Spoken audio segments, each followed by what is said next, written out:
compromisso. Certo. Ok. 11h20, 11h30, aí ele está encerrando para mim que outro compromisso tem. Vamos, então, começar? Luiz, só avisando a todos que eu comecei a gravar agora, tá? Até para a gente ficar registrado o nosso encontro. E muito obrigado aí. Qualquer coisa que você precisar é só dar um toque, tá bom? E quem quiser dar algum comentário, alguma coisa, o ideal é chamar aqui no chat e a gente faz as intervenções para não interromper pensamento, tá bom? Ok. Obrigado. Beleza.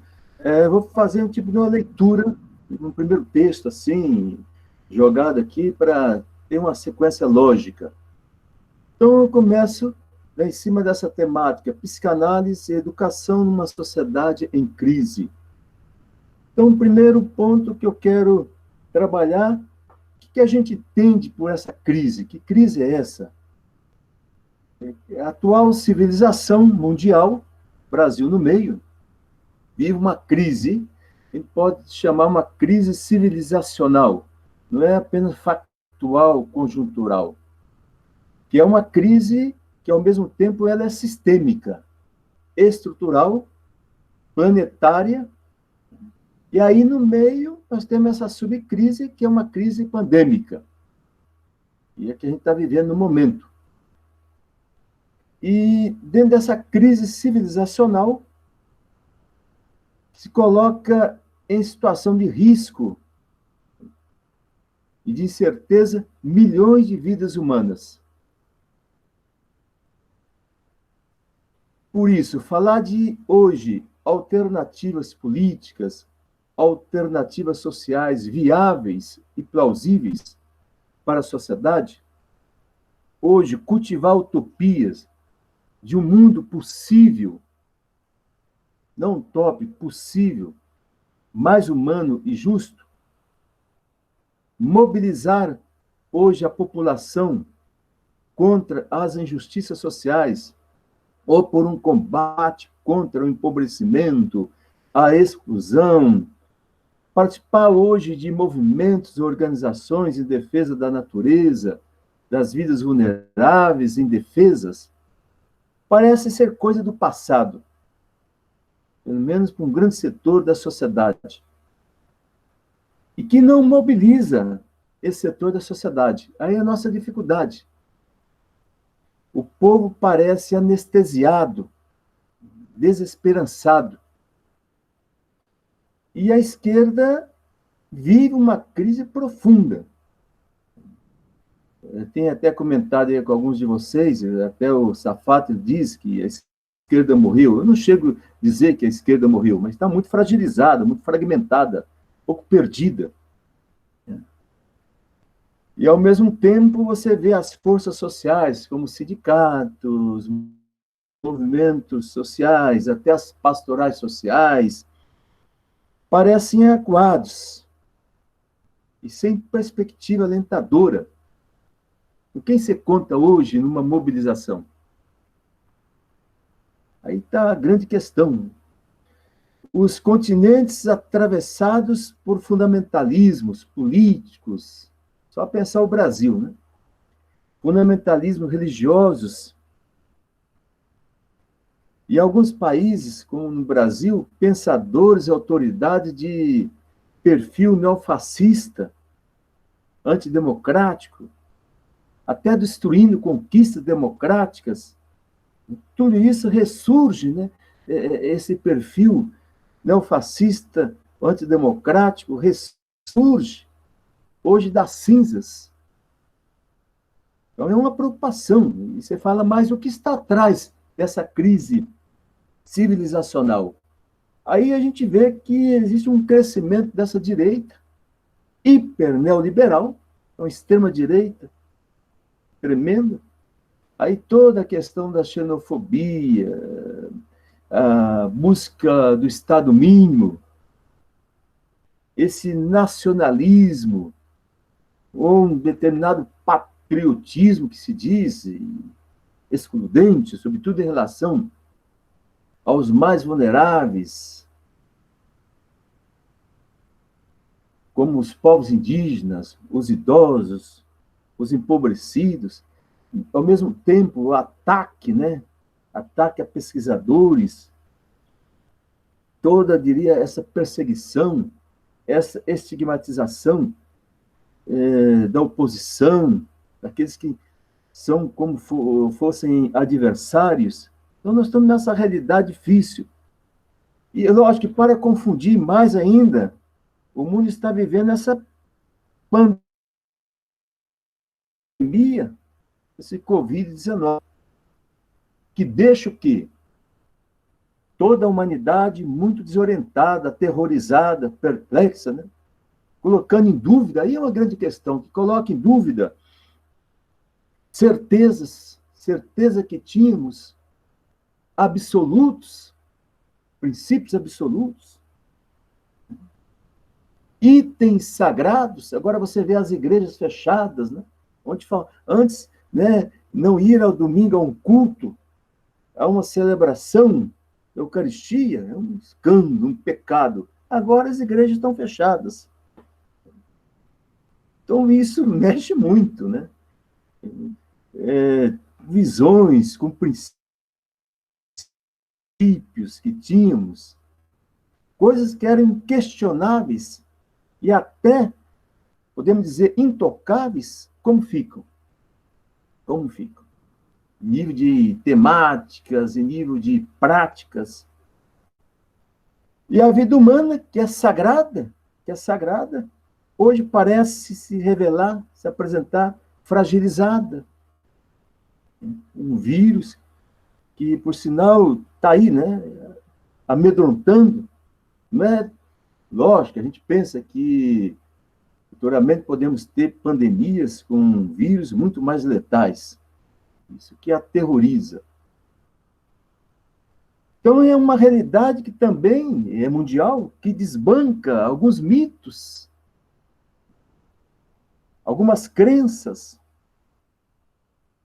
desmistifica algumas seguranças, algumas ilusões, e coloca a população mundial um confronto no face a face com o relativo, o imprevisível, a finitude, a contingência, o vulnerável, o incerto. Isso mexe muito com o ser humano, com as famílias. Onde está a certeza? Onde está o absoluto? O que é previsível?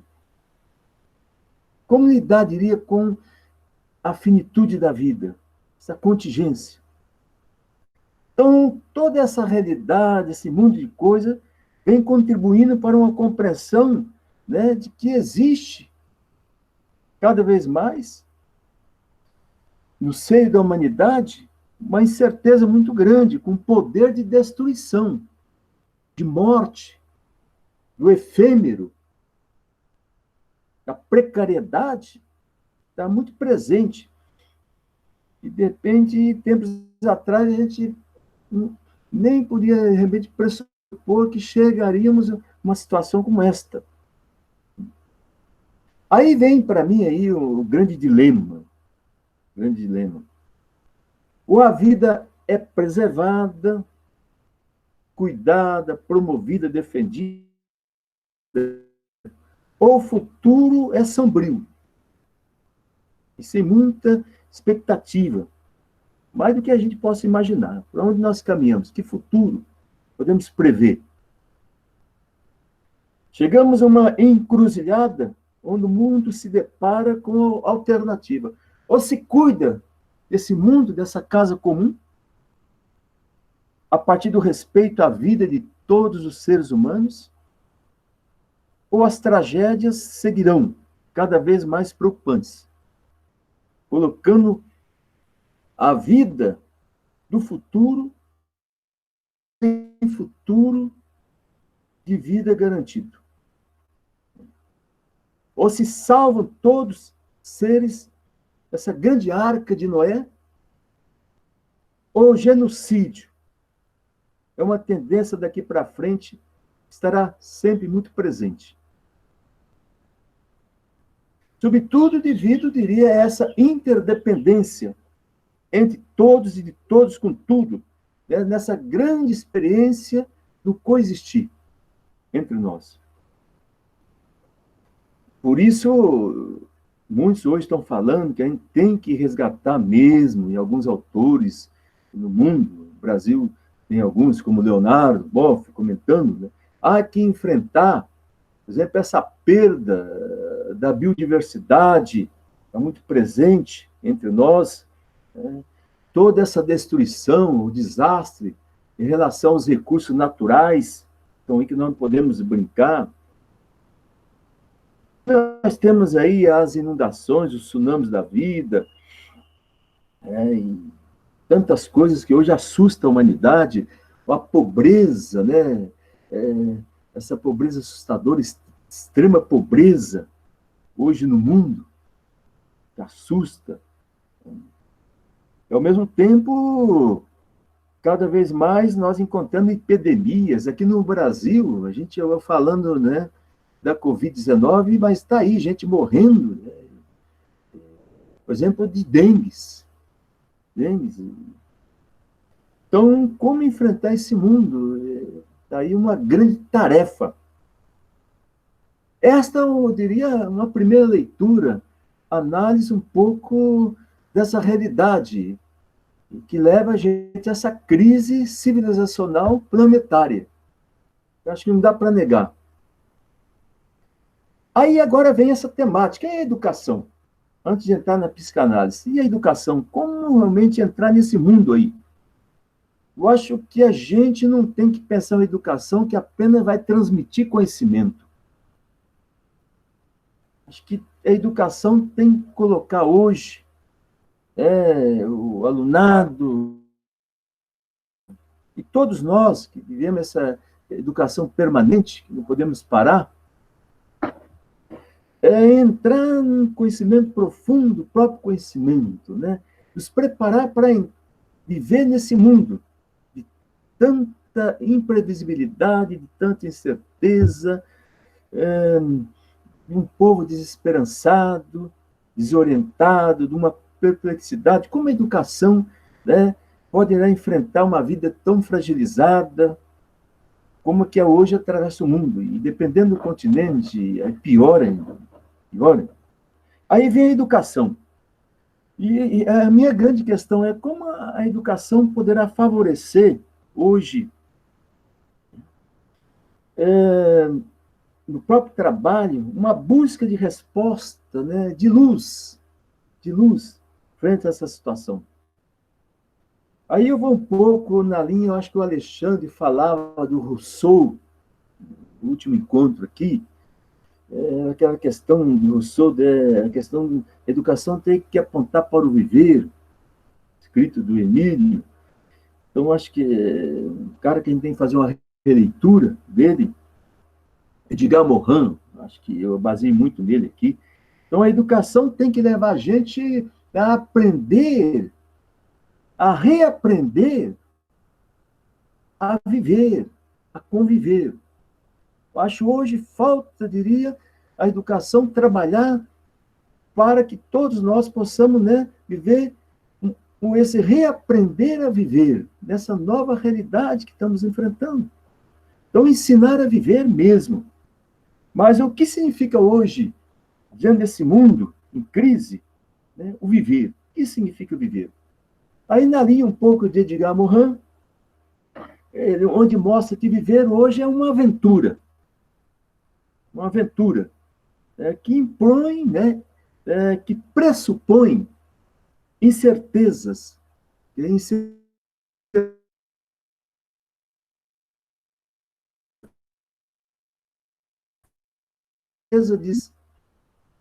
coletivas que atravessamos.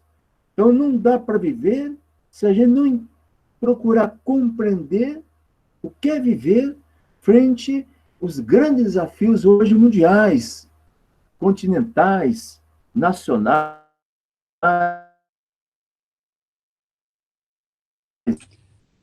Luiz, regionais e assim por diante.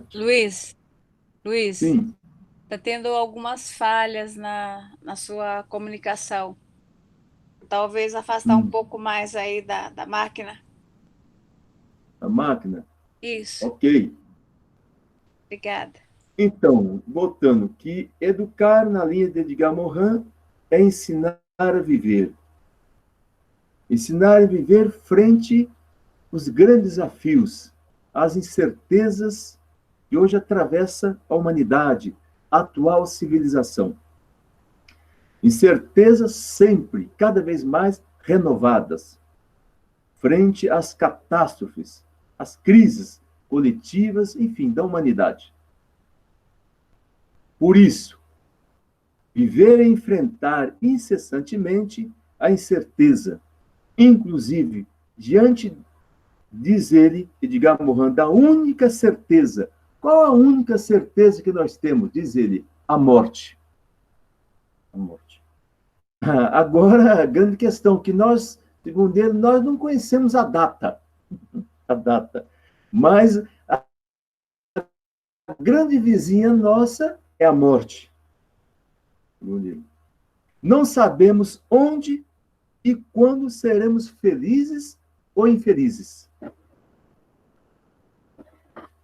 Não sabemos de que enfermidade sofremos ou vamos sofrer. Lógico que você fala, diante de uma crise pandêmica, está aí o vírus ameaçando, de repente você pode sofrer. Lógico, esse vírus, pode morrer. Nessa mesma linha, não conhecemos com antecedência nossas fortunas e infortunas. Como preparar para viver frente a isso aí? Entramos em uma grande época, por isso, de desafios, de imprevisibilidades, de incertezas sobre nossos futuros. E quando você pensa nos povos vulneráveis, abandonados, como fica esse futuro? De famílias, de sociedades abandonadas, como fica, né? Em nível de expectativa, pensando no futuro.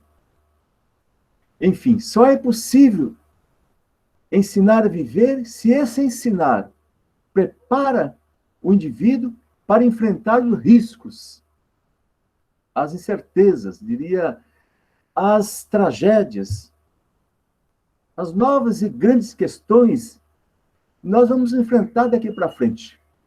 Daqui para frente. Não existe o viver sem saber lidar com o desconhecido. Então, como a educação tem que levar a ensinar a viver diante do desconhecido, diante do invisível que nos ataca, do diferente que incomoda, do novo que desestrutura nossas vidas, do imprevisível que aterroriza. Como ninguém está imunizado contra as incertezas, contra as ilusões, contra os erros, crendices, viver deverá ser uma luta contínua contra todas essas ilusões, os erros incessantes e que nos cegam a vida diante, né, dos grandes trabalhos que nós teremos, diante das decisões, diante da própria profissão, dos relacionamentos, das amizades, dos projetos sociais, assim por diante. Grandes desafios que devemos estar preparados. E por isso, a educação tem que aprontar para um saber viver, conviver, diante dessa nova realidade. Senão, para que educação? Como a educação me abre para essa nova realidade? Esse horizonte da imprevisibilidade, das incertezas, dos grandes e novos desafios que vão surgir daqui para frente. Resumidamente, podemos dizer isso sobre educação frente a essa crise. E agora? O que diz ou poderá dizer a psicanálise frente a isso aí? Dizer um ser humano que vive uma sociedade fragmentada, da imprevisibilidade, muito do que a gente tinha certeza já não tem tanta certeza, muito do que era sagrado já não é tão sagrado, parece. Mitos que tínhamos, onde ficaram alguns mitos? Tudo começa a ser questionado. Com isso, eu não estou dizendo. Aí é uma preocupação que eu tenho, que depois que passar essa crise pandêmica, que o mundo vai mudar, e que as pessoas vão ser mais solidárias. Não sei, eu tenho minhas dúvidas. Né? Eu não tenho tanta certeza nisso, não. Agora que fica uma lição aí. Que fica uma lição. A gente tem que trabalhar. Né? E eu acho que a educação tem que partir dessa experiência, que é uma experiência que vai marcar a humanidade. Agora, que mudança, transformações vão acontecer? Aí eu sou mais cauteloso. Mas aí vem essa questão, então, frente a essa crise, e a educação tem que levar a ensinar a viver, e não apenas repetir cartilhas, doutrinas. O que a psicanálise tem a nos dizer? É o ser humano, por viver na trama de uma civilização, do risco, do descuido em relação à vida, do imprevisível, do incerto, e tantos outros fatores que hoje estão nos assustando, ele pode experienciar, aí vem uma questão, devido a uma estrutura psíquica, algumas síndromes. Hoje eu tenho atendido pacientes com a síndrome do pânico. Pessoas desesperadas, com medo da morte, dizendo, eu estou com medo de morrer. Medo do futuro. A ansiedade muito presente, que cruza, né? Ansiedade com os medos, fobias, transtornos alimentares. Acontece no momento. Pessoas que estão dando de casa agora, estou comendo sem parar. O transtorno de humor, depressão, e muitas outras patologias a gente está encontrando.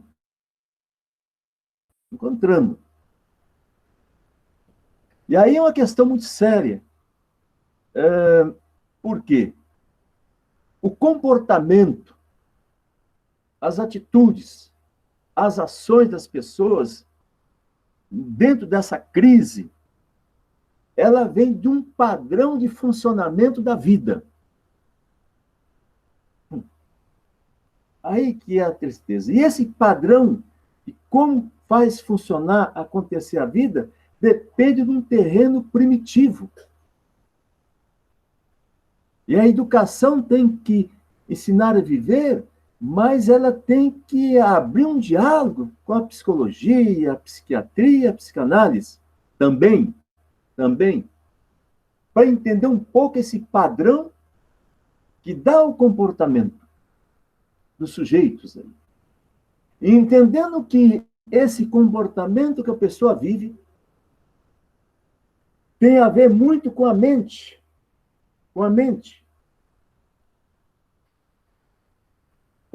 Porque, dependendo do funcionamento da mente dentro desse contexto, dentro dessa realidade, que a gente vai poder compreender o estado de humor,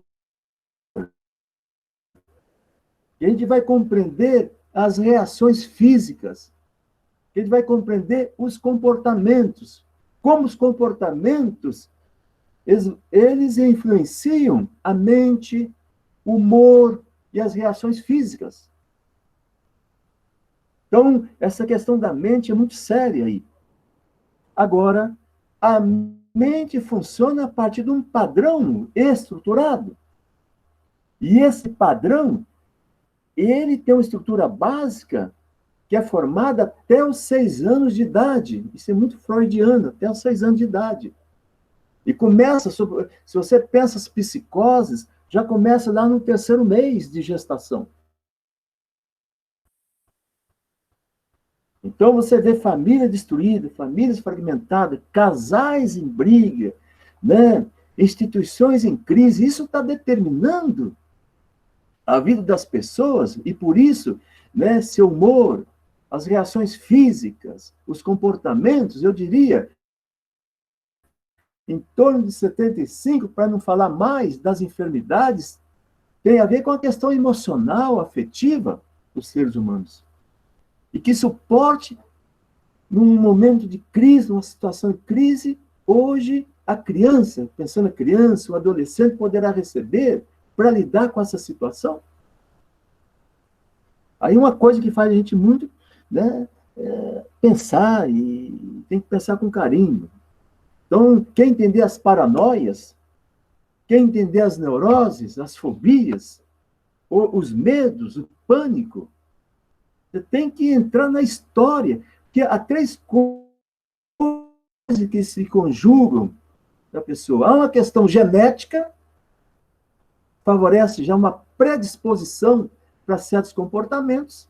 Além da questão genética, tem uma questão aí de história de vida. E, ao mesmo tempo, a história de vida ligada ao estilo de vida. Então, genética, história de vida e estilo de vida. Você tem que conjugar isso para entender as resistências, as reações.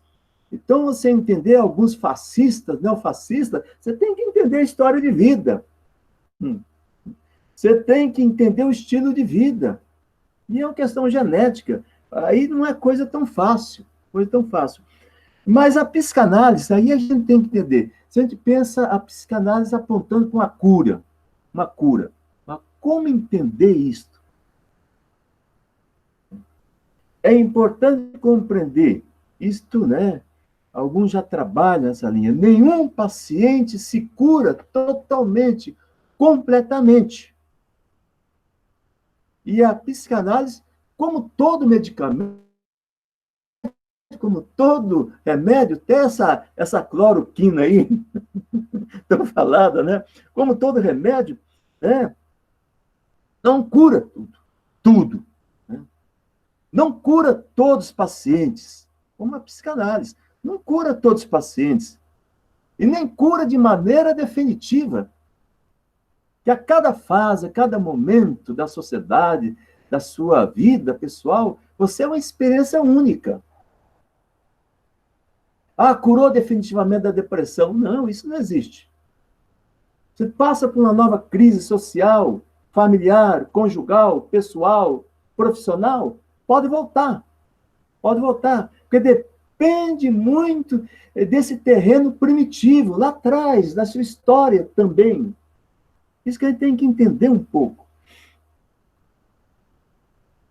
Então, passou por uma terapia, por um tratamento psiquiátrico, porque o tratamento psiquiátrico trabalha muito o sintoma, né? E a psicoterapia vai trabalhar a causa, e em conjunto, esse trabalho, para tentar resolver, né, o que está acontecendo naquele momento. Agora, a pessoa tem que continuar se trabalhando, se cuidando.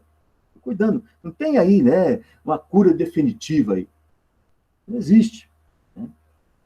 Por isso, é isso que é importante a gente entender. Sempre restará uma parte de sofrimento. Uma parte de sofrimento. O sofrimento que a gente pode dizer que ele é irredutível. Inerente à vida. Necessário à vida. Olha o que eu estou dizendo. Necessário à vida. Viver sem sofrimento não é viver. Olha o que eu estou dizendo. Viver sem sofrimento não é viver. Viver é sofrer, mas ao mesmo tempo é reagir para sofrer de novo. Esse é o destino da vida. Então, por isso é um sofrimento que está inerente à vida. À vida. Isso que a gente tem que colocar na cabeça. As pessoas, às vezes, não estão preparadas para entender isso aí e entram em pânico, entram em desespero. Não existe vida sem sofrimento. Sofrimento faz parte da vida. Agora você está desafiado o quê? A se preparar, aí vem a psicanálise, a psicologia, até a psiquiatria, para ajudar o quê? Você a reagir. A reagir. Viver uma luta contínua para sobreviver. Existe outra dinâmica na sociedade. Existe a fantasia. Só que, dependendo dessa estrutura psíquica, a pessoa sonha a todo momento com a vida paradisíaca. Não existe, nunca existiu paraíso na Terra. Isso é ilusão, é fantasia. E a pessoa acredita em paraíso aqui na Terra. Se depois da morte vai ter paraíso, é outra questão. Aqui na Terra não vai existir paraíso, não. É o paraíso. Agora você pode ter uma vida mais humana, menos sofrida, mais justa, mais feliz, tudo bem, mas não paraíso. Por que paraíso? Outra questão de estrutura, que a psicanálise tem que nos ajudar nesse contexto de crise. A educação tem que favorecer a pessoa, a aprender a viver. Aprender a viver. Para o quê? Lidar com essa semente que ele carrega dentro de si, que é a semente da onipotência. Como se eu fosse um Deus. E a mim nada pode faltar.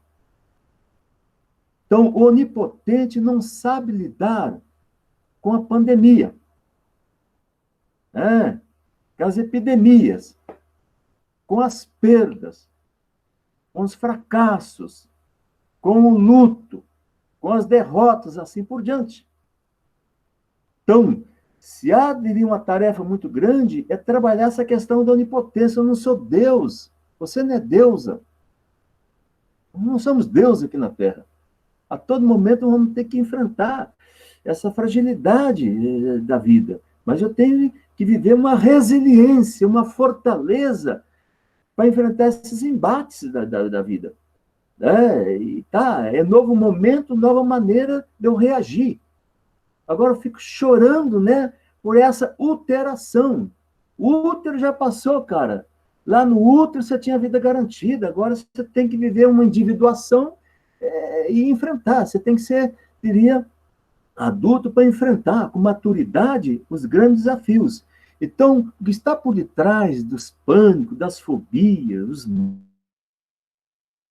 que vem, é não saber lidar com essa onipotência, porque não lida bem com as perdas, derrotas, fragilidades, fica chorando, atrás do peito da mãe, que não vai encontrar nessa sociedade esse peito bom, e sonha com o útero que não vai encontrar mais.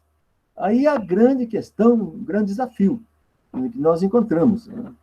Eu acho que a educação tem que formar a pessoa para saber viver com resiliência frente aos grandes desafios da sociedade. Por isso, viver a experiência do estar curado tem que levar a enfrentar o conflito consigo, com os outros, com o entorno, as circunstâncias. A gente vai encontrando no nosso dia a dia. Isso que eu acho que é importante. Isso no sentido de ser mais tolerante, de se posicionar amorosa e responsavelmente diante da vida própria, da vida das pessoas, da natureza, assim por diante. Isso é fundamental, fundamental. Por isso, estar curado, olha o que eu vou dizer, estar curado é poder reagir ao inesperado. Por mais sofrido, por mais doloroso que seja. É reencontrar a capacidade, quer dizer, estar curado é reencontrar a capacidade de amar e de atuar com responsabilidade diante da vida. Isso é estar curado, numa perspectiva psicanalítica. Viver é estar curado para assumir a solidariedade nesse momento como importante. É ser tolerante com o outro, com a outra, né? Sobretudo os vulneráveis. Agora, numa sociedade que parece deixar os idosos morrer por causa da economia, não dá nem para comentar, né? Não dá nem para comentar. Agora, a vida é pensada a partir de uma política, de um jogo econômico, e que possa morrer os mais frágeis, os vulneráveis, que morram, né? Que morram. O que faz o indivíduo sofrer, isso que é importante entender. O que me leva ao sofrimento, no acontecimento trágico que temos que enfrentar.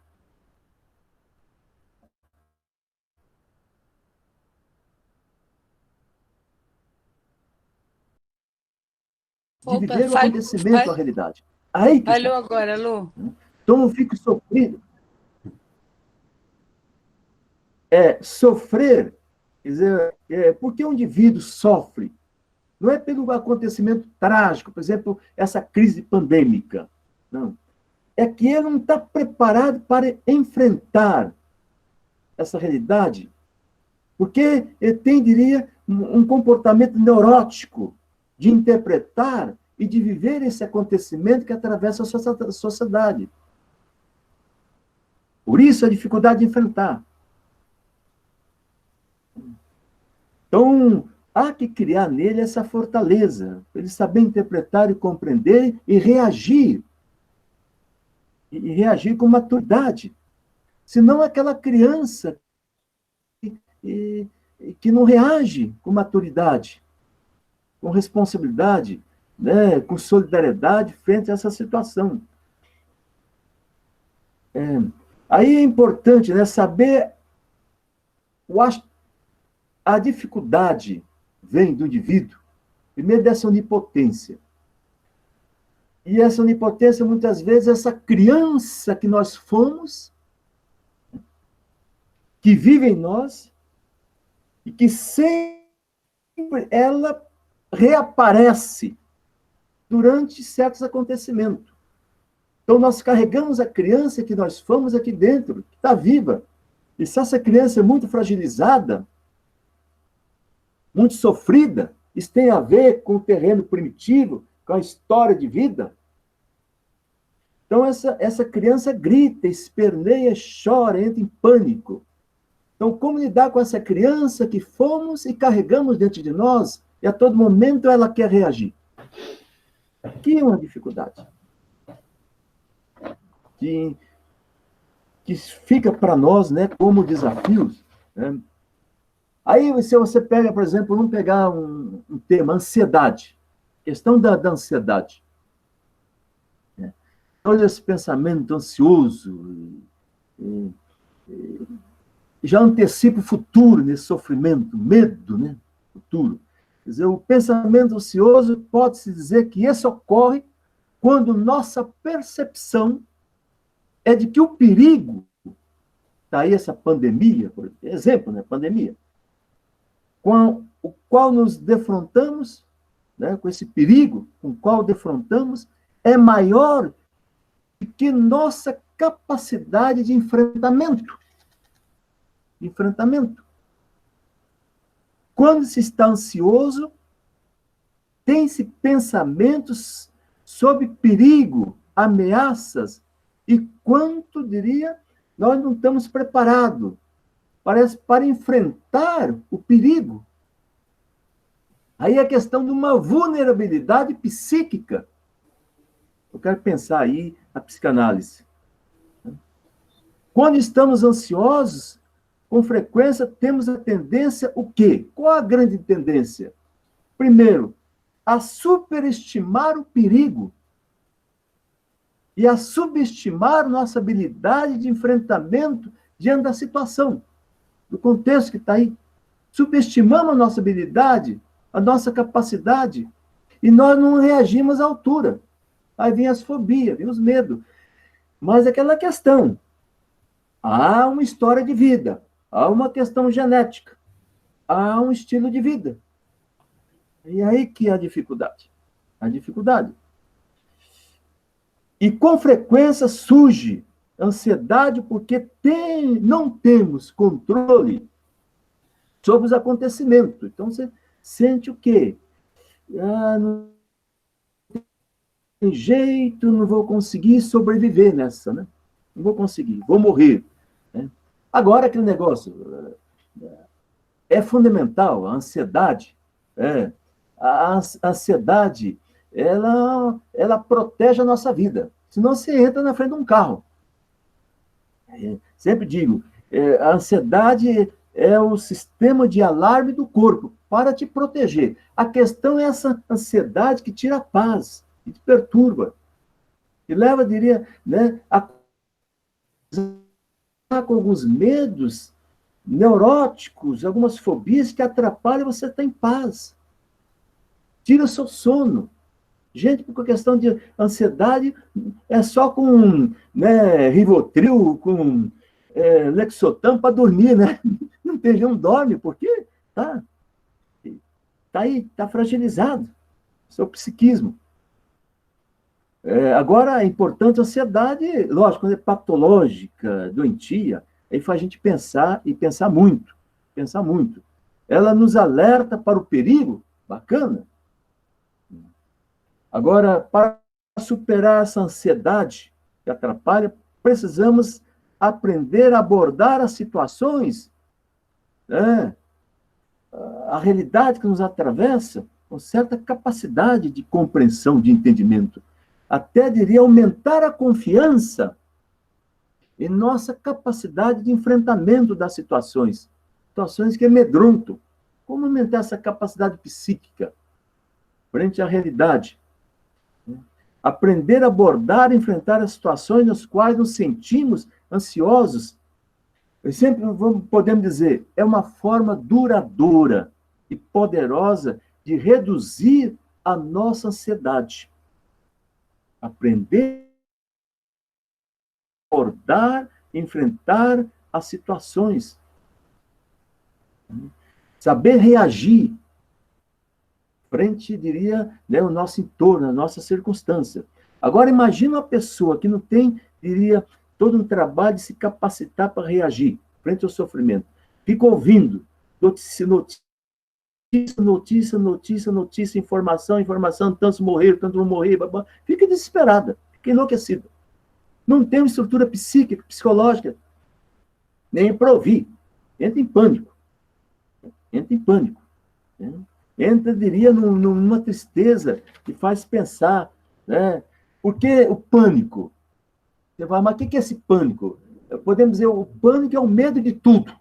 Medo de tudo. Aí dá um pânico. Só que frente a esse medo de tudo, você busca, diria, né, mecanismo de defesa. Quando você tem medo da barata, ou tem medo do trovão, ou está com medo do Covid-19, esse medo específico está falando, diria, de medos maiores. O medo maior está atrás dessa história de vida. Há um medo maior, um medo que te toma conta. Então, você busca esses mecanismos de defesa. Então, atrás do medo do Covid, que é o medo real, o medo específico, não há para duvidar. Mas como você se coloca em pânico, isso está falando de um medo mais profundo que atravessa a tua vida.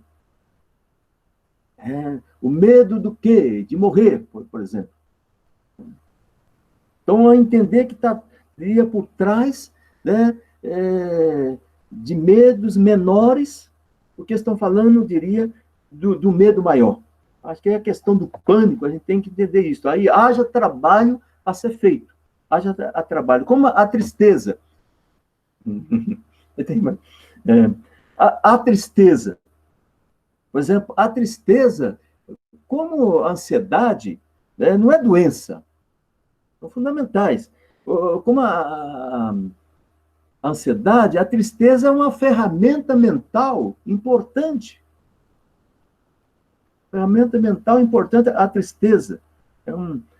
Por exemplo, uma resposta cerebral ao descontentamento. Essa situação fica triste. Quer dizer, a tristeza saudável, ela é fundamental no luto, ficar triste, da perda de um conhecido, de um familiar. A não ficar triste, né, não sentir nada, aí já é. Então tem que se tratar. Então ficar triste é normal, é uma tristeza saudável. Geralmente a tristeza saudável, ela tem um alvo, ela tem uma duração, ela tem um propósito. O ruim, numa situação como a nossa, essa tristeza patológica, que é profunda, ela persiste, como uma depressão, a tristeza que vem de uma depressão, que é persistente, não tem causa aparente, né? É uma tristeza desproporcional. Então, isso que incomoda, né? Que incomoda. Então, eu acho, frente a essa questão que nós atravessamos de um momento, que leva o humor de tristeza, fica irritado, fica nervoso, ansioso, inseguro, assustado, desapontado, deprimido, aborrecido, insatisfeito, magoado, assim por diante. Tantos sintomas que nós encontramos, tantas fobias. Há que pensar que muitos medos são medos neuróticos, e medo neurótico, podemos dizer, medos patológicos. E medos patológicos são como lendas. Como lendas. Estou falando dos medos neuróticos, como lendas. Quando não se acredita nas lendas, as lendas deixam de existir. Né? Então, assim, são os medos patológicos, neuróticos que nós carregamos. Então, eu acho que a grande tarefa, o grande desafio é preparar hoje, né?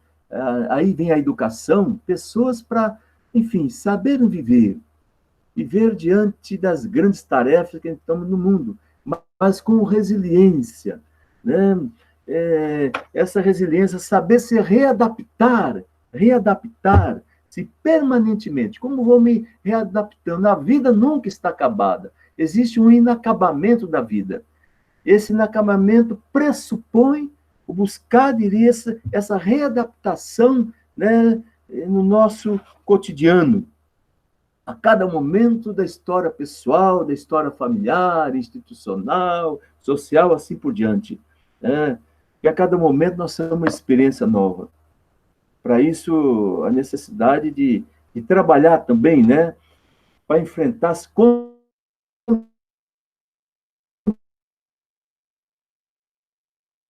contrariedades e perder, né, esse compromisso com a vida íntegra, resiliente frente aos novos desafios. Ô, Luzia, eu acho que eu já falei demais, né? Mas seria bom aí a gente começar a debater, aí, conversar e trocar entre nós. Eu acho que aqui tem que ser uma troca entre nós. O que vocês acham, hein? Eu acho que a sua fala foi excelente, Luiz.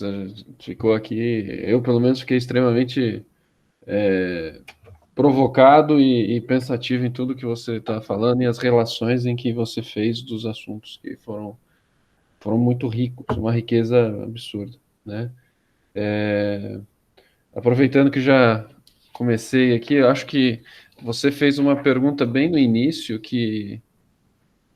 pergunta entre parênteses afirmação e reflexão no final a respeito sobre o posicionamento das esquerdas, né, da esquerda, e aí tudo que se desdobra como as ações comunitárias, sindicatos, entre outros, né? Esse eu acho que é reflexo de uma sociedade que vamos ser,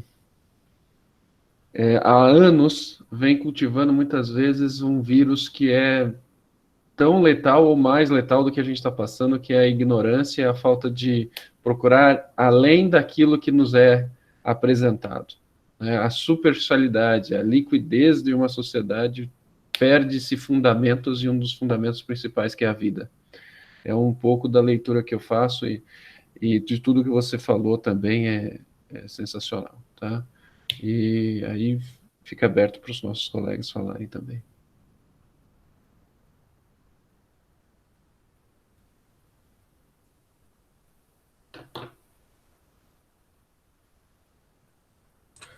Bom, gente, como o Luiz falou, Luiz de Sá, estamos abertos aí às questões que vocês quiserem levantar. Eu quero parabenizar o Luiz Matos, a sua fala foi excelente, esclarecedora. Eu penso que é para nós refletirmos mesmos e pensarmos a nossa realidade, né? E aquilo que nos distancia, que nos leva a nos escondermos de nós mesmos, e aquilo que somos capazes de enfrentar num momento tão difícil, tão doloroso, tão especial que nós estamos vivendo. E viver é realmente passar por sofrimento, não tem como abolir isso. A vida não é só alegria, mas é também alguns transtornos, né? E transtornos que nós temos que ter essa noção de que se nós temos realmente um aparato, né? Uma base, né, para enfrentar tudo isso, se nós estamos desprovidos dessa base. Eu acho que é aí que entra o grande papel da psicanálise, né, para nos ajudar, nos confrontarmos com essas questões que são nossas, assim como são de todos os seres humanos. A minha preocupação também nesse momento, Luiz, é uma questão ética muito séria com relação às organizações, né, de saúde, ao governo, as falas que estão sendo veiculadas, né, e as atitudes, comportamentos, que eu acho que tem uma questão ética extremamente dolorosa, né, que é o descompromisso com a vida do outro e com a minha mesma. Eu estou surtada, eu não acredito em nada, eu acho que eu sou poderoso, que nada vai me atingir, que isso tudo é bobagem. Mas o problema ético aí é exatamente por que eu devo me preocupar com a vida do outro, né? Além da minha vida, né? Por que a vida do outro é importante, né? Para a sociedade e para a nossa convivência social, humana, né? Eu acho que isso é muito sério para nós. Eu não sei se eu estou fazendo uma pergunta, eu acho que eu estou fazendo uma colocação no sentido de complementar a sua belíssima fala, que essa questão ética ela está sangrando, né, entre nós. E vai de cima a baixo. E de cima não estou falando que é uma questão superior por parte dos governantes, mas no sentido dos poderes que nos acercam, né? E então ela perpassa toda a sociedade, do que está nos cargos mais relevantes no Brasil e dos que estão nos cargos mais simples, né?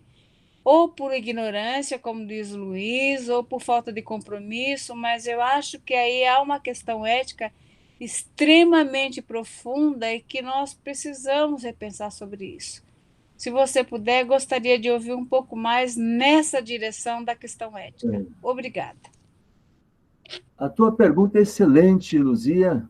Agradeço suas palavras. Acho que tem tudo a ver.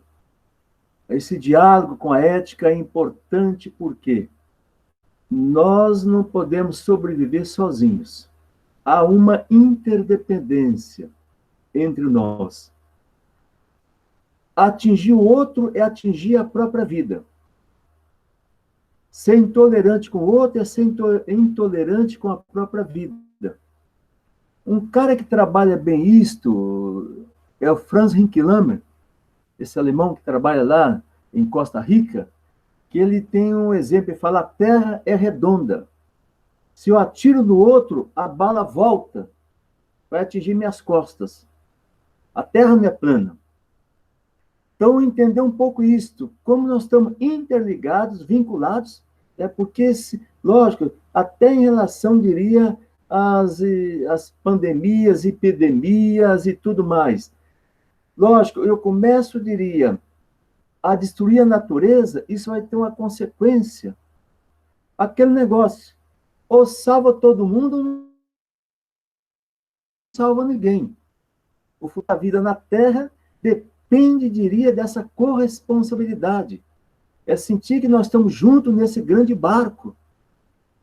Desfazer, descuidar, desprezar o outro, isso é desprezar a própria vida, é suicídio. Importante fazer essa releitura do suicídio a partir da interdependência e da corresponsabilidade que devemos construir cada vez mais entre nós. Então, eu acho que é muita ignorância, né? É uma leitura muito estreita, míope da realidade, quando a gente não percebe essa interligação, essa vinculação entre nós. Então, se a gente quer salvar a casa comum, todos os seres que estão dentro da casa comum, sem essa solidariedade global entre nós, essa solidariedade maior entre nós, fica muito difícil. Agora, a questão é séria, porque essa ordem sistêmica que está aí, capitalística, ela não está preocupada com a boa parte da população mundial, não. Que pobre é pobre, que morra, que salve a economia. Aí eu acho uma ignorância muito grande, a falta de visão. Eu prefiro mais essa visão, ou salva todo mundo nessa arca de Noé, ou todos nós vamos desaparecer da face da Terra. Não sei se eu respondi um pouco. Sim, Luiz, com certeza. Eu penso que mais do que responder, eu acho que é nós ficarmos com essas questões, né, para a gente repensar exatamente isso, né? Essa casa comum que os franciscanos e a igreja, de modo geral, têm insistido e que os autores também que trabalham com ética, o Leonardo Boff, o Frei Beto, né, têm nos alertado muito sobre essas questões direcionadoras. A casa comum é única, o planeta é único, né, e a Terra é redonda sim.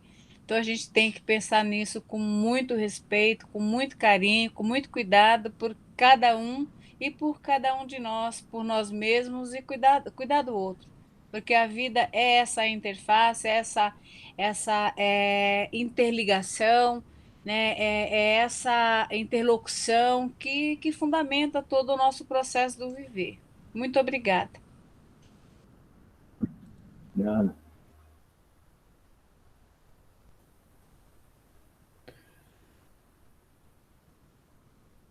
Quando falo em ética, eu lembro muito do Frei Nilo, que está aqui com a gente. Se puder falar um pouquinho da ética, de tudo que ele já escreveu e pesquisou, acho que vai contribuir muito para esse momento do nosso debate, Frei.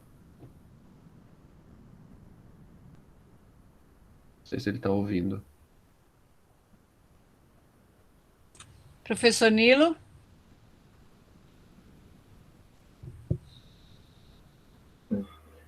Enquanto o Nilo chega aí, eu acho que é importante também pensar, quer dizer, nós estamos num contexto mundial e Brasil junto, nessa realidade, que tudo isso favorece, que a gente chama, né, esse contexto, essa predisposição, uma predisposição que aumenta a possibilidade de viver um desequilíbrio psíquico, emocional, afetivo. Então, há uma predisposição, que não pode negar, e essa predisposição ela vai favorecer, né, a precipitação. Então, você vê pessoas perdidas, nervosas, impacientes, né, uma ansiedade muito grande dentro de si. Então, essas precipitações que vêm dessa predisposição e que poderá depois perpetuar. Então, está aí, né? Uma predisposição, ocorre uma precipitação e isso pode perpetuar na vida da família, das pessoas. Aí eu acho o compromisso que a educação deverá ter, aí entra até a questão da ética, o compromisso ético, em cuidar da vida, em zelar pela vida. Porque a todo momento a gente vai encontrar, diria, essas predisposições e vão atingir a vida de cheio, vão marcar a vida de cheio. E aí vem as precipitações, violência, agressividade das pessoas, a violência doméstica, muito séria, feminicídio, toda essa xenofobia, tudo isso. A gente tem que trabalhar frente a essas predisposições para não chegar a precipitações. É uma questão aí séria, né? Porque a pessoa, dentro de uma frustração, não é resiliente para resistir, para ser responsável em relação à vida. Então, acho que tem que considerar um pouco, né, isso que às vezes acontece aí na sociedade. Pelo jeito já está entre nós aí, Freinício, aí.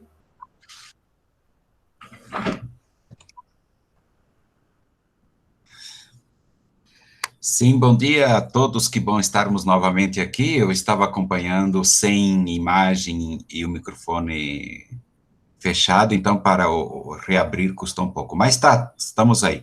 Vejam só, eu acompanhei com muita atenção, Professor Nilo? me interessa essa abordagem que Professor o Luiz Nilo? faz. Professor Nilo? Eu tenho Professor Nilo? sempre estudado os fenômenos da ética e aberto.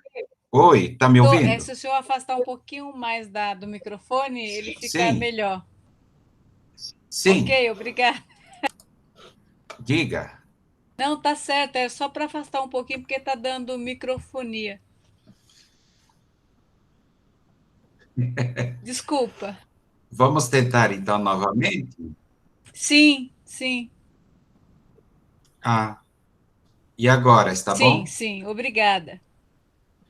Está eu tenho me dedicado à compreensão do ser humano numa perspectiva ética, e isso sempre é aberto à abordagem de outras ciências, já que o fenômeno humano, nenhuma ciência esgota por si mesma. Então, a ética voltada ao ser humano, incluída a natureza, a terra como nossa casa comum, exige o apreço das diferentes abordagens. E isso é muito interessante, o que me faz ouvir com atenção a abordagem do Luiz nesta manhã. Veja, eu tenho uma percepção de que nós corremos tanto no mundo que me faz ter a seguinte afirmação: o ritmo da máquina moderna não preencheu e não está preenchendo o mundo da vida. E o coronavírus está aí para nos dar um tapa na cara, trazer um solavanco nesse ritmo retilíneo, que parecia retilíneo, né? Mas que, na verdade, diz que a nossa presença no planeta Terra não pode continuar como estava. Evidentemente, se vamos conseguir dar o salto de qualidade, é outra coisa, porque o ser humano tem uma capacidade de voltar a acomodar-se assim que as coisas passarem. Então, teremos que ser muito vigilantes e responder à altura os desafios que vão se apresentando daqui para frente. Eu creio que uma das questões sempre que, para mim, eticamente são problemáticas são as visões fragmentadas da realidade, da vida, às vezes abarcando um saber e pensando que a gente pode dizer tudo a partir desse saber. O fato de fraccionarmos, dissecarmos a realidade, nos faz cair em visões unidimensionais da vida e da realidade, reduzindo isto a um dos aspectos apenas, e às vezes banalizando realizando a própria vida. Então, existe um processo oriundo da modernidade, na pretensão que as ciências nos trazem de dizer, por vezes, a verdade a partir de um saber ou de um aspecto apenas, que é um processo empobrecedor. E voltando ao que eu disse, entrar no ritmo da máquina moderna não preencheu e não está preenchendo o mundo da vida. Isso requer um olhar mais, que é algo que eu sempre repito, mais integral da vida, né? Olhar a vida não com o reducionismo da razão moderna, que leva o homem a questionar alguns êxitos, né, os pretendidos êxitos provindos desta civilização moderna. Então, nós temos um desafio na educação, de realmente cultivar um processo integral das pessoas. Investir, uma palavra do universo bíblico, quer dizer, o todo do humano, incluir, contemplado na sua unidade. Não há como fugir disso, né? Então, aqui nós temos o desafio de uma educação integral, e passa a ser o desafio da atualidade. Quantas vezes elegemos uma parte e pretendemos estar dizendo o todo a partir de um aspecto apenas. Então, existe aí uma condição multidimensional, que a educação integral, às vezes, nos rendemos ao fato do aspecto de informações. Ah, tirei nota 10, e daí? Melhorou alguma coisa na vida? Não necessariamente. Por quê? Eram apenas informações, não algo processado para a vida, não algo que me constrói intelecto dos outros, no equilíbrio com a natureza e no cultivo da espiritualidade, a educação integral ligada ao desenvolvimento integral do ser humano. Eu acho que é um desafio que eu paro aqui, porque nós podemos, os meus orientandos sabem o quanto primo por essa perspectiva.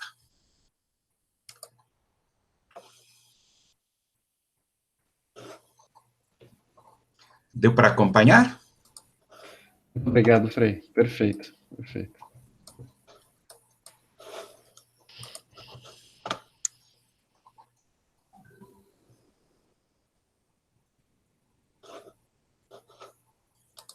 Luiz Matos, quer falar alguma coisa? Os outros também, gente. Sabrina, Andréia, todo mundo que está aí, o André. Oi, bom dia a todos. Tragam as suas questões.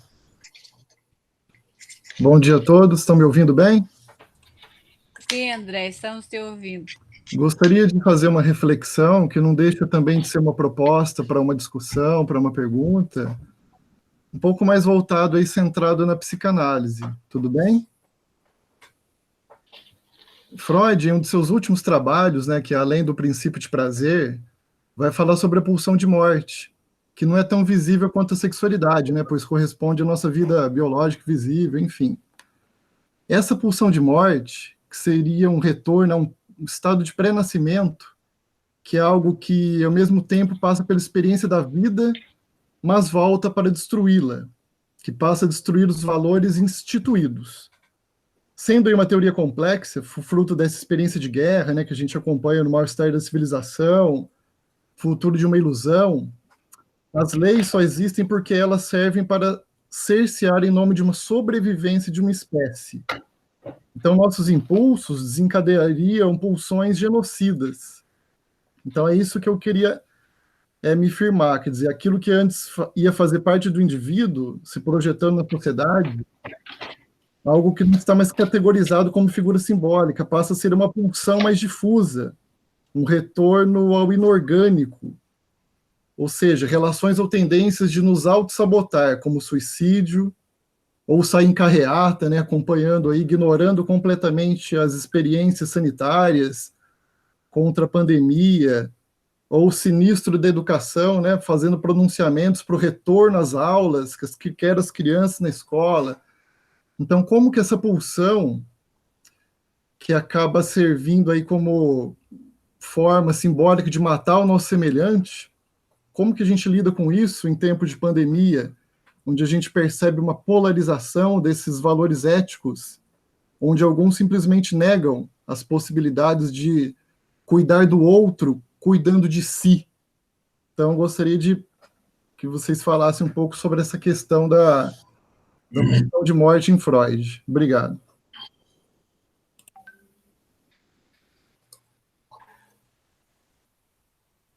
Luiz Matos, eu desliguei seu microfone para não dar microfonia, por favor. Se quiser, na parte de baixo aí, na horizontal, tem um microfoninho, é só ligar novamente, ok?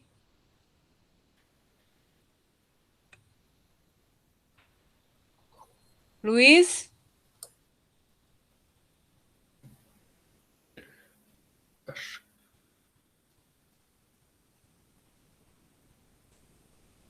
Pessoal da psicologia, senão depois vou eu me aventurar. Luiz?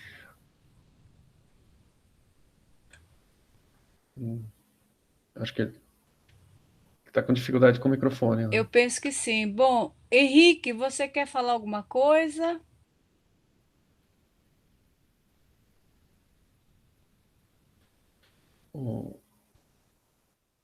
Bom dia, posso Com fazer uma certeza. colocação?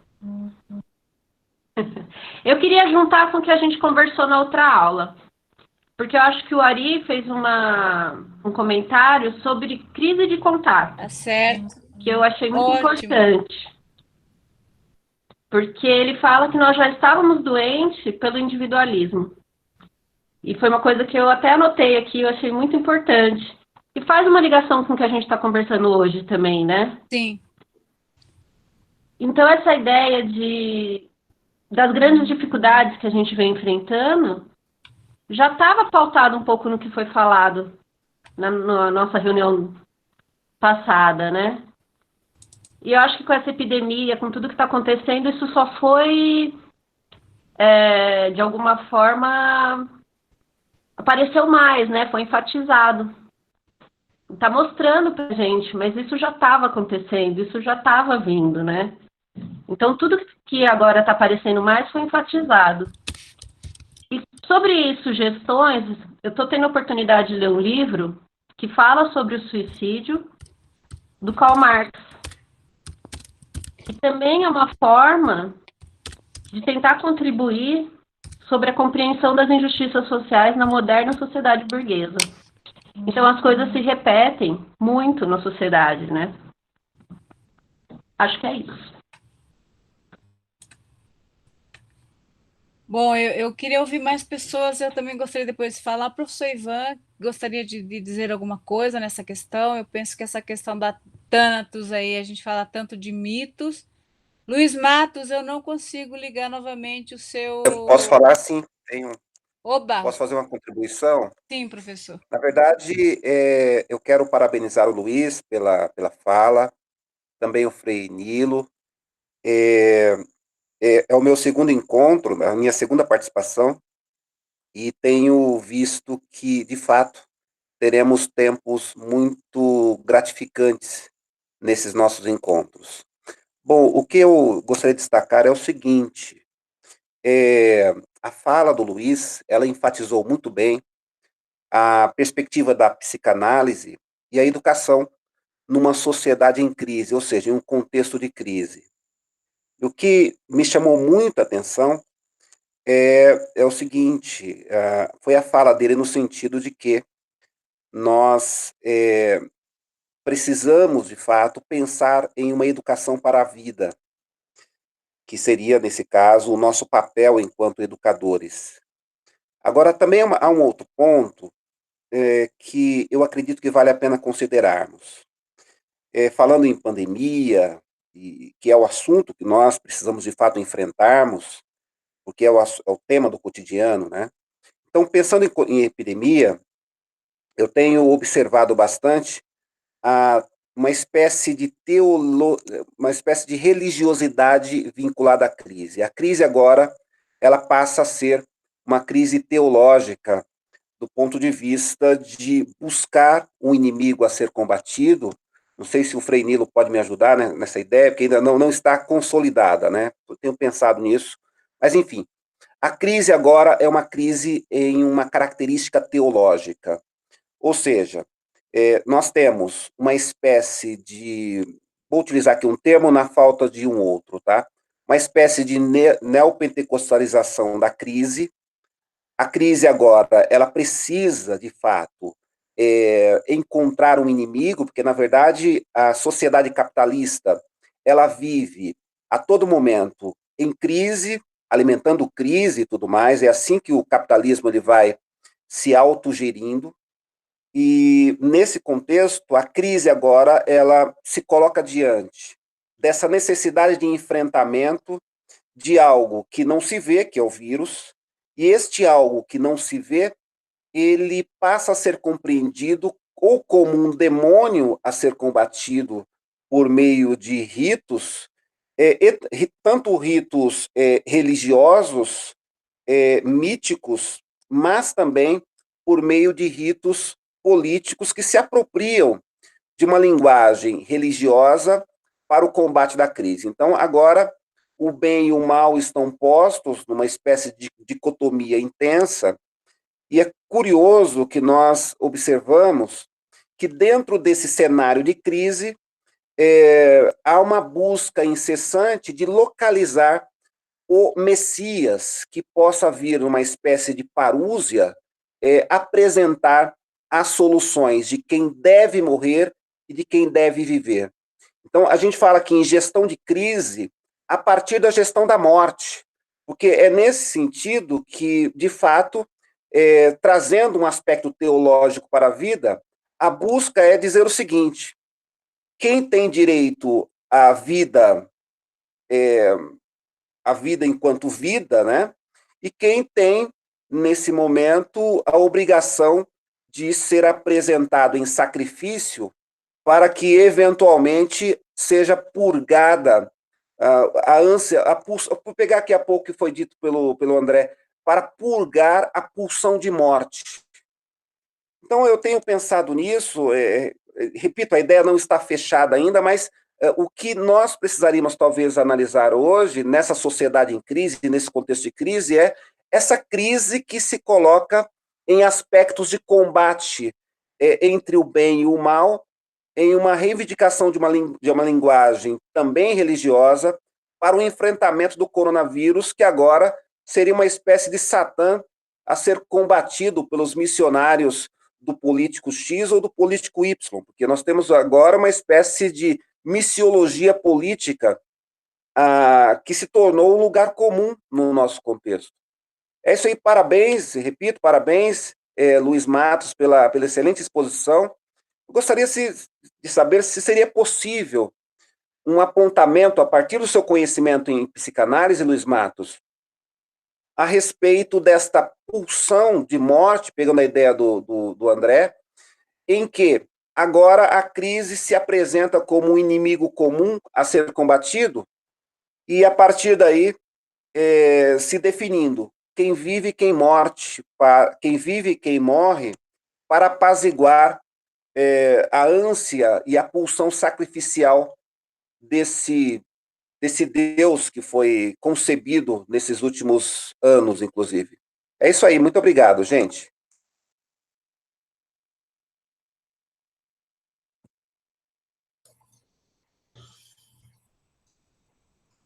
Professor Nilo, o senhor quer falar até o professor Luiz Matos? Sim, eu vejo que o Luiz não está conseguindo contato. Eu gostaria de comentar, muito boa essa impostação, porque ela é atual. Nós temos até o presidente investindo forças nesse nível religioso. Eu acho que essa visão pode estar simplificando a realidade, caindo num fatalismo até religioso para uma cooptação das consciências a fim de manipulá-las em vista de um poder que se perpetua, que na verdade não tem nada de respeito à vida, pelo contrário, é um poder assassino que acaba engolindo esta vida, especialmente dos mais fracos. Eu acho que existe um problema que não é só manipulação, de verdadeiro fanatismo manipulador, que faz com que haja pessoas que não enxerguem mais a realidade, ficam num mimetismo ideológico cego, porque a ideologia tem várias vertentes, existe a cegueira ideológica, de uma consciência cooptada com fins políticos teleguiados. Eu acho que se pegássemos isso e pudéssemos aprofundar essa questão no contexto brasileiro, na vertente ideológica cega, que quer cooptar as consciências de hoje e manipular o nosso povo, poderíamos ir muito longe na abordagem. Eu aqui não vou estender muito, mas eu acho que é preocupante utilizar a religião nesse nível. Isso mostra o quanto o fenômeno religioso pode ser cooptado a fim de escravizar nossa população. É extremamente perigoso, já está sendo perigoso, o que está acontecendo em nosso país, e nós deveríamos, com toda clareza, denunciar esse fenômeno religioso, e que faz com que o dragão do capitalismo selvagem se perpetue, fazendo mais vítimas entre aqueles que são já as vítimas.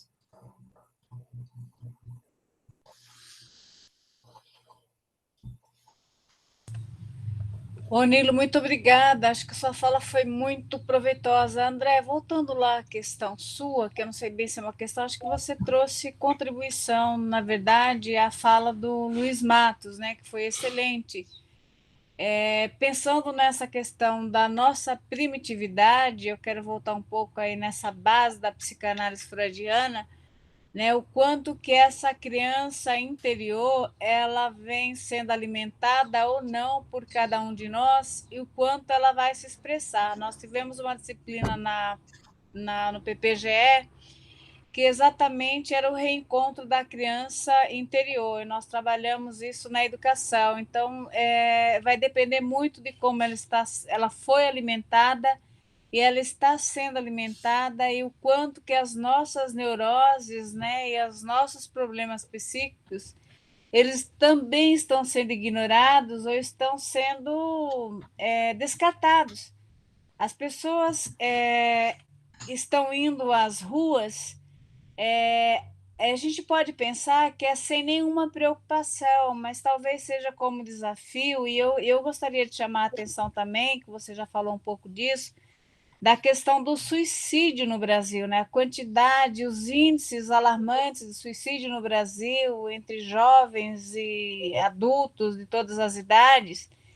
Então, é uma questão muito complexa, né, da gente pensar hoje que essas pessoas com potencial suicida também elas estão desafiando a morte, a sua morte individual, e talvez alguns tenham e outros sequer tenham essa consciência de que também estão desafiando a morte de outros seres humanos. Daí que entra essa questão de Thanatos, relacionada também com toda a complexidade que ela traz, com a questão ética, que também nos é muito cara nesse momento. E aí parte dos poderes mais expressivos da sociedade, e eu gostaria de comentar uma fala do professor Pietro Nardella, que infelizmente não pôde estar aqui hoje com a gente, que é a questão do novo ministro da Saúde, né, ser da comunidade judaica, e aí os apelos, aí, o antissemitismo, eles estão aparecendo, que é um outro perigo também, fascismo, antissemitismo, né, etnocentrismo, essas faces que não eram tão ocultas, mas eram, de certa forma, ignoradas por nós, elas começam a aparecer agora, né, com outras leituras, novas roupagens, enfim, procurando aí o que o professor Ivan falou, e muito bem, procurando bodes expiatórios, procurando aqueles que podem ir para o sacrifício, para fazer a limpeza, a cura, né, apelando à religiosidade, como o professor Nilo acabou de falar, que isso é muito sério para nós também, e é problemático, né? E é uma série de complexidades que a gente está enfrentando. Penso que também é para a gente começar a refletir a partir desses pontos, né, que a gente está trazendo aqui hoje, que é esse bate-papo, que falando um pouco mais das nossas ansiedades, o que a dificuldade de cada um de nós está sofrendo, aí a gente está falando de sofrimento, que o Luiz começa a viver é sofrer, cada um de nós no seu cantinho, né, está passando por momentos muito difíceis, reaprender a ver a vida, reaprender a ensinar, né, que esse é um papel muito caro para nós não ensinamos adultos, como disse Hannah Arendt, na outro encontro, né? Não ensinamos adultos, mas podemos ensinar as nossas crianças. E esse é um papel da família, né? E ontem eu li dentro desse contexto, eu li uma frase de uma criança dizendo, eu não sei se foi o professor Alexander que está presente aí, que postou, que a criança disse, eu quero voltar para a escola, porque ser aluno da minha mãe é muito difícil. Então, eu queria também que os professores da escola, né, pudessem falar um pouco dos seus pesadelos, das suas dificuldades, né? O professor Alex Sander é professor também do ensino médio. Então, eu penso que ouvir essas falas agora, eu acho que seria muito importante, porque é um outro tipo de desafio, outro tipo de perspectiva que está também atingindo, né, a escola pública, o ensino fundamental, o ensino médio, quem lida com as crianças. No outro encontro, a gente tinha dito das famílias que não são capazes de dizer para as crianças exatamente o que está acontecendo, né? Então, eu acho que também vou parar por aqui, senão aí eu não paro mais de falar. Eu penso que é isso. Ô, Luzia. Sim. Alô? Opa, Acho que eu voltou. recuperei. Acho que eu Recuperou. recuperei um pouco aí. Estão me ouvindo agora? Sim. Tá ok. Então, vai lá. Quanto a essa questão da pulsão da morte, apesar que eu tenho agora um compromisso 11h30, são 11h30, como eu tinha dito, mas só uma palavrinha, o colega, esqueci qual foi o colega, porque eu perdi aqui os contatos aqui do lado. Foi o André. Foi o André, né? Que levantou, isso. André, é interessante a tua pergunta, essa pulsão de morte. O próprio Freud, naquele artigo tão conhecido, né, O Mal-Estar na Civilização, diz lá, o ser humano não é um ser manso, amável, no máximo capaz de defender-se se for atacado, mas é lícito atribuir a sua dotação pulsional.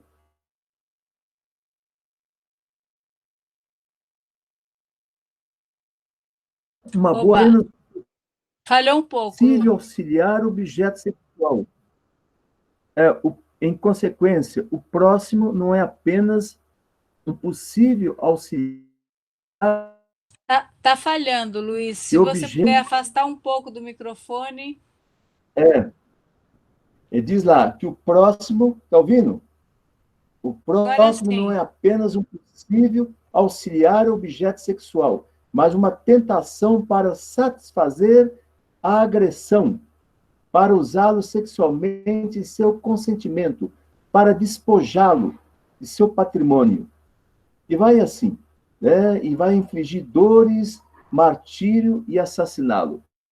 Então, por natureza, o ser humano tem essa índole, tem uma natureza humana, onde ele tem essa realidade selvagem, um animal selvagem nesse sentido.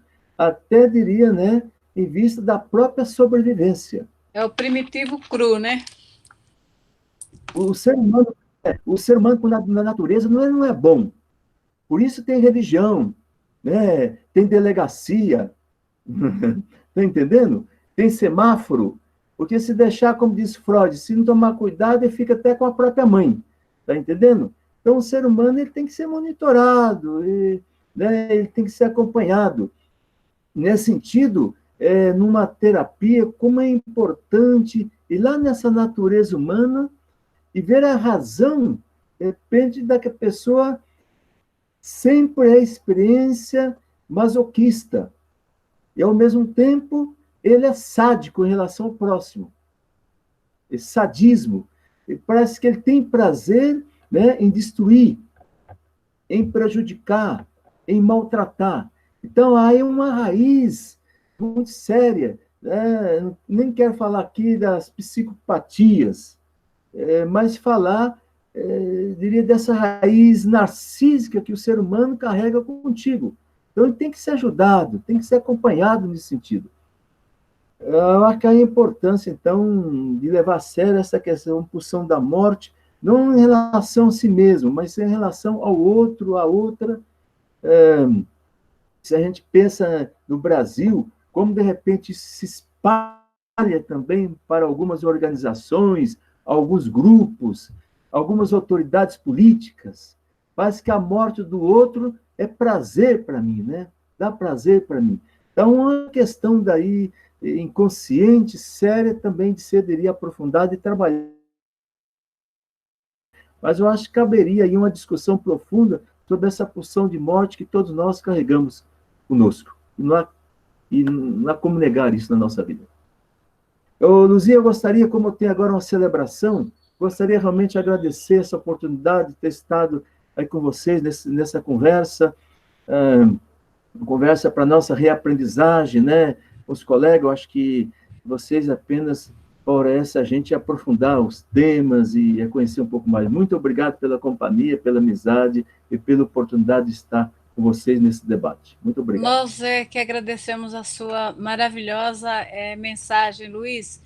O Luciano quer fazer um pronunciamento sobre o próximo encontro. Se você puder guardar um minutinho, se não, tudo bem, vá em paz. Você já fez bastante por nós hoje. Muito obrigada.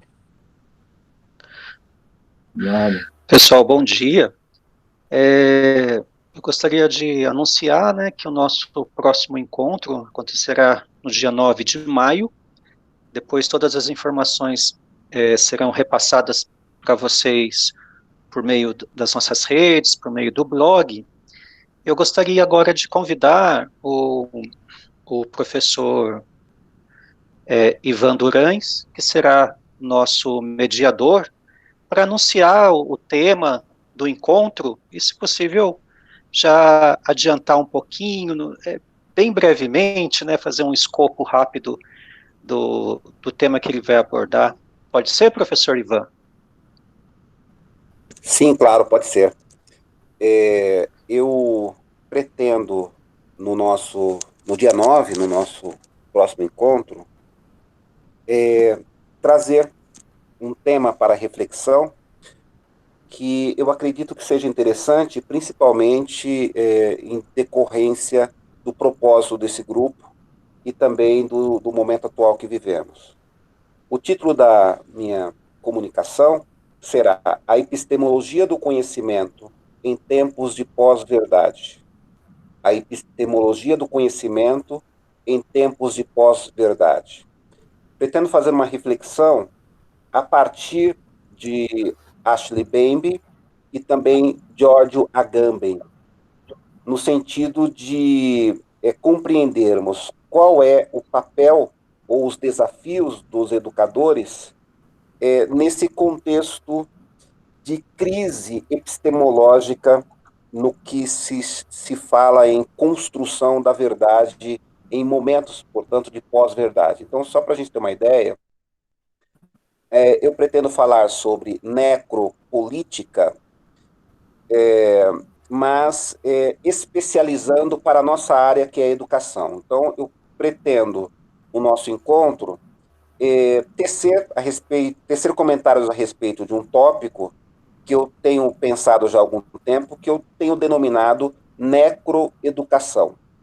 Então, como se dá, como ocorre a necroeducação em tempos de pós-verdade, no sentido de a educação, esta não a educação como um todo, né, mas parte significativa da educação, que eu tenho classificado como necroeducação, ela se presta para a seleção e classificação de pessoas que são destinadas à morte epistemológica.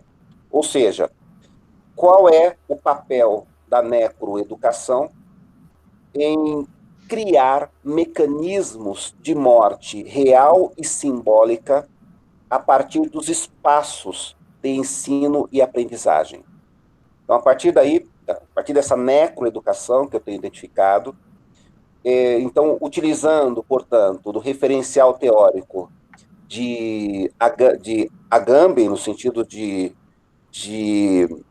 tanatopolítica, e também Bembe, vinculando a ideia de necropolítica, e a partir daí discutir a realidade do Brasil com vistas a investigarmos de fato, né, se esses dois autores, que de certa maneira têm uma proposta de investigação próxima, no que diz respeito à classificação daqueles que eu chamo de extermináveis no ambiente educacional, e também, nesse sentido, buscarmos quais são os caminhos para que nós, educadores, consigamos não nos tornarmos instrumentos da necroeducação. Esse é o parâmetro e as linhas que eu gostaria de abordar.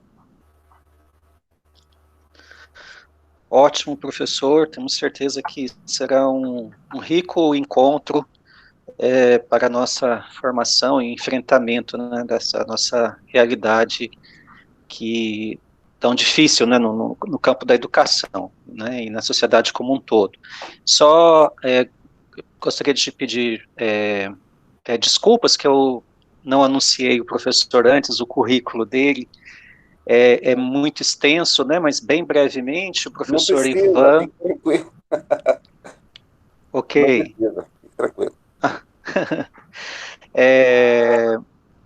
Mas eu faço questão. O professor Ivan é doutor e mestre em Direito, com estágio em pós-doutorado em Direito pela Universidade de Coimbra, Ciências da Religião pela Universidade Presbiteriana Mackenzie, e em Antropologia pela PUC São Paulo, mestre em Ciências da Religião pela Universidade Presbiteriana Mackenzie, bacharel em Direito, Filosofia e Teologia, professor pesquisador nas áreas de direitos humanos, filosofia e religião, cerca de 40 livros publicados, enfim. É uma alegria muito grande poder contar com o senhor no nosso grupo, seja bem-vindo, e agradeço a todos os pesquisadores que fazem parte do nosso grupo por enriquecer a nossa vivência. Muito obrigado. Professora Luzia? Oi, Lu. Muito obrigada, Luciano, também, por finalizar. Obrigada a presença de todos vocês. Todos são muito importantes para o nosso conhecimento. E deixem aberto se alguém ainda quiser trazer alguma palavra, complementar alguma fala. Está aberto ainda 1 minutinho, 2 aí, para a gente encerrar. Oi, professora. Oi, então, André, pode falar. Oi, bom dia. Na verdade, eu também só quero deixar meu agradecimento ao professor Luiz Matos, a todos os professores, a todos os participantes desse grupo, dizer da importância desses momentos, de que tem acalmado muito meu coração nesses momentos muito difíceis. Quando o professor Luiz Matos falou da importância, né, de sermos resilientes, da importância de lidarmos com os nossos medos, né, com os medos da perda dos nossos entes queridos. Eu fiquei aqui refletindo durante todo esse momento de isolamento. Nós acabamos perdendo um tio, irmão da minha mãe, né, E foi, assim, muito difícil. E, na verdade, está sendo muito difícil. Então, nós temos que nos desafiar o tempo todo para não entrar em pânico, da importância de se informar, mas o cuidado com toda essa informação que vem aí na mídia e nos deixa em pânico, apavorados, né? É isso, na verdade, eu estou até um pouco tensa, emocionada, mas eu quero deixar o meu agradecimento a todos.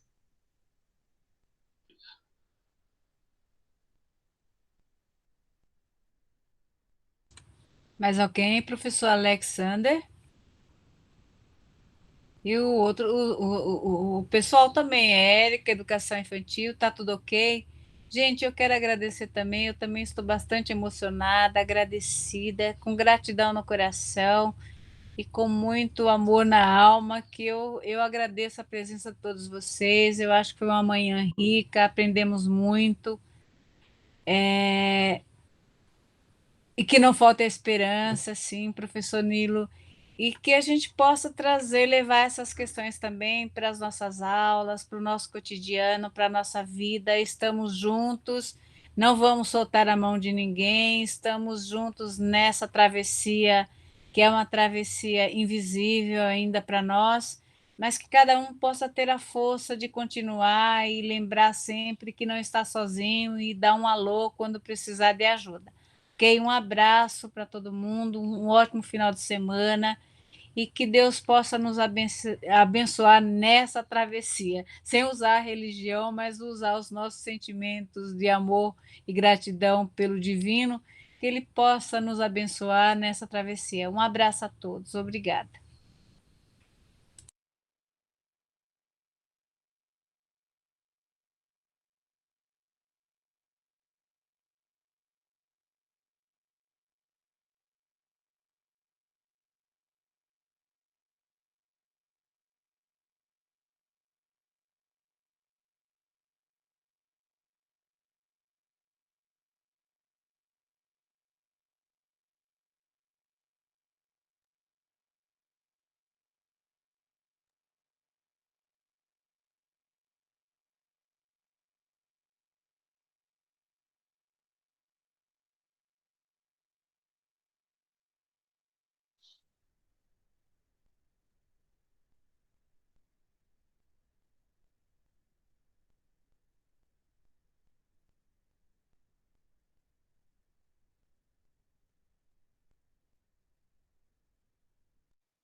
Professor, agora novamente só nós, né? A Renata também está. Tô fechando a sala aqui, tá bom, professora? Obrigado aí pela atenção e carinho, tá? Renata, obrigado pela atenção aí.